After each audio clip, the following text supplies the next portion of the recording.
plataforma de identificación humana .mx es una plataforma que está impulsando el Comité Internacional de la Cruz Roja en México, la Oficina de la Alta Comisionada para los Derechos Humanos de Naciones Unidas en México y la Cooperación Alemana en México, ¿no? La GIZ, que justo el objetivo de la plataforma pues, es fomentar una discusión multidisciplinaria respecto a los procesos de búsqueda e identificación de personas desaparecidas en el país y sobre todo pues tienen como el objetivo de publicar investigaciones mucho de, por ejemplo, de justo de investigadores jóvenes, ¿no? Que estén trabajando el tema de desaparición. ¿No? Nosotros participamos en el proceso de recuperación, que justo es, pues es la sección en donde se habla sobre, bueno, cómo localizar fosas clandestinas, ¿no? A partir de qué metodologías se pueden hacer. Este artículo que publicamos sobre características geográficas de los hallazgos de fosas clandestinas, lo que hicimos fue retomar las notas de prensa que ya teníamos o que tenemos desde 2016 y que seguimos recuperando, pero intentando explotar un poco más la información que tenemos, ¿no? Primero las verificamos, que los hechos sean verídicos y, por ejemplo, analizamos pues cuántas fosas clandestinas se reportan, las cifras, cómo van cambiando, a lo mejor si un medio reporta un hallazgo y otro medio reporta el mismo. A veces hay diferencias, ¿no? En cuanto a las cifras. Entonces, sobre todo esta información la pasamos justo pues a una especie de, sí, a una base de datos más estructurada, ¿no? Sin embargo, justo sabemos que en las notas hay información que no habíamos como todavía analizado con mayor detalle. ¿Y con esto a qué me refiero? Pues justo, pues las notas de prensa tienen muchísimo texto, ¿no?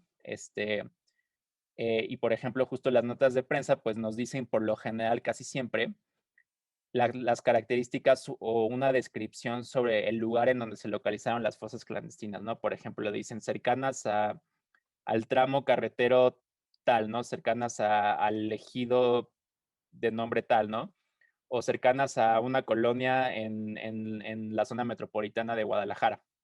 Entonces, estas descripciones geográficas son las que no habíamos analizado con tanto detalle a partir del texto de las notas y que pues justo es información muy valiosa, ¿no? También para conocer más el contexto de en dónde se localizan fosas clandestinas. Entonces, lo que hicimos en este artículo, pues fue justo ya una aproximación más desde que se le conoce la minería de textos, que es una aproximación metodológica que involucra, por ejemplo, la estadística, las ciencias computacionales, incluso hasta estudios de lingüística, ¿no? Por lo menos de lo que reporta la prensa, cuáles son los sitios geográficos en donde se localizan fosas clandestinas, ¿no? Sobre todo, nosotros identificamos justo que las fosas clandestinas que se reportan en la prensa se dan tanto en zonas rurales, que esto probablemente no es tanta sorpresa, pero justo también en muchas zonas urbanas, ¿no? No solo en lugares aislados, por ejemplo, sino también dentro de zonas metropolitanas grandes, justo como puede ser Guadalajara. En Jalisco, pues es muy común que o por lo menos con base en lo que reporta la prensa, y esto es también algo que ahorita voy a especificar, con base en lo que reporta la prensa, las fosas clandestinas sobre todo se localizan en la zona metropolitana de Guadalajara, ¿no? En justo zonas densamente pobladas, en colonias, por ejemplo, porque las palabras que nos salen, que justo como es análisis de texto, pues nos salen palabras, pues son justo, por ejemplo, nombres de las colonias en donde se han localizado las fosas clandestinas en estos últimos años, ¿no?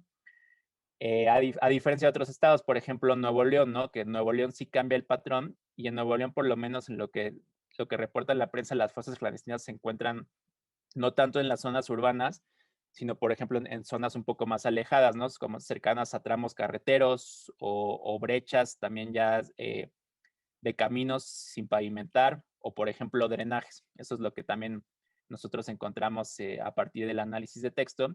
Y, por ejemplo, también tenemos el estado como Zacatecas, ¿no? Que ahí también nos salen, por ejemplo, nombres de ejidos característicos en Zacatecas, pero, por ejemplo, también nos salen tiros de mina, ¿no? Entonces, lo que reportan la prensa, perdón, en Zacatecas es que un sitio característico en donde se localizan fosas en Zacatecas son también los tiros de mina. ¿Por qué puede ser esto? Pues porque justo ya también es como pues ya tienes, suena duro, ¿no? Pero ya tienes como un espacio que es como ideal para esconder cuerpos de personas, pues porque justo ya es un espacio que está hecho previamente, ¿no? Porque justo creemos que podemos hacer ya más modelos predictivos de aprendizaje de máquina, por ejemplo, en donde no solo tomemos información estructurada como lo hemos hecho en los últimos años, por ejemplo, de las notas de prensa o tomando otras variables, por ejemplo, del INEGI, sino que lo que creemos que ya podemos hacer es justo tomar todo este texto y complementarlo con otras variables u otra información que ya tenemos para hacer modelos un poco más precisos, ¿no? Nuestros hallazgos no necesariamente implican que en donde se dice que hay fosas clandestinas o lo que reportan la prensa es en donde siempre va a haber fosas clandestinas, ¿no? Justo la prensa tiene particularidades y solo se pueden acercar a ciertos lugares, ¿no? Para reportar un hallazgo. Entonces todavía hay como unos sesgos importantes que hay que tomar en cuenta, entonces por eso tampoco podemos decir que en donde las notas de prensa dicen que hay fosas clandestinas es en donde siempre vamos a localizar fosas clandestinas, ¿no? Más bien son justo los lugares en donde hemos tenido capacidad de producir información social sobre el hecho, pero no necesariamente implica que siempre va a haber fosas clandestinas en esos lugares, ¿no? Desafortunadamente, sigue siendo extendido y todavía no parece que no hay todavía como una disminución muy clara.